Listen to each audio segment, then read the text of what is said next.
Init. So yan guys, makina ng Badja RE.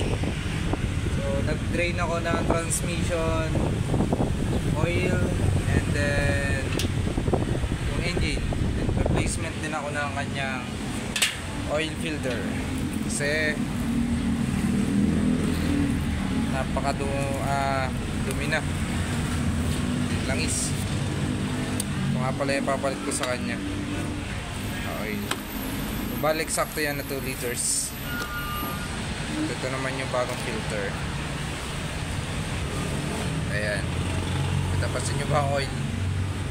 Ito ay pinaglako ni tatay ng isda, kaya medyo mapapasin dyan, makalawang yung mga gilid-gilid. Sa kasipagan ni tatay eh, talagang bagong gawa ho, aray no ha. Magkano ang inabot na rin? 15 ha? Ba, ayos na yan ha. Wala pang ano, salamin.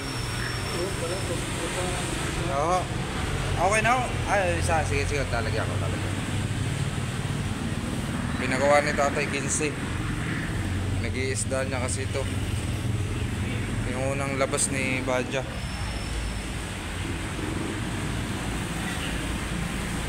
So yan o, baka meron dito mga taga Lemery. Nandito ako sa Lemery ngayon. So shoutout po sa inyong lahat. At magpo 40,000 subscribers na po tayo. Ayan, pa 3 Badja ko na to na chine-chainsaw.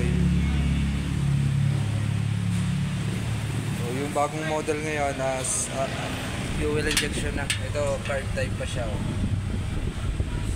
Card type. Ayan. So yun, papalitan ko lang langis.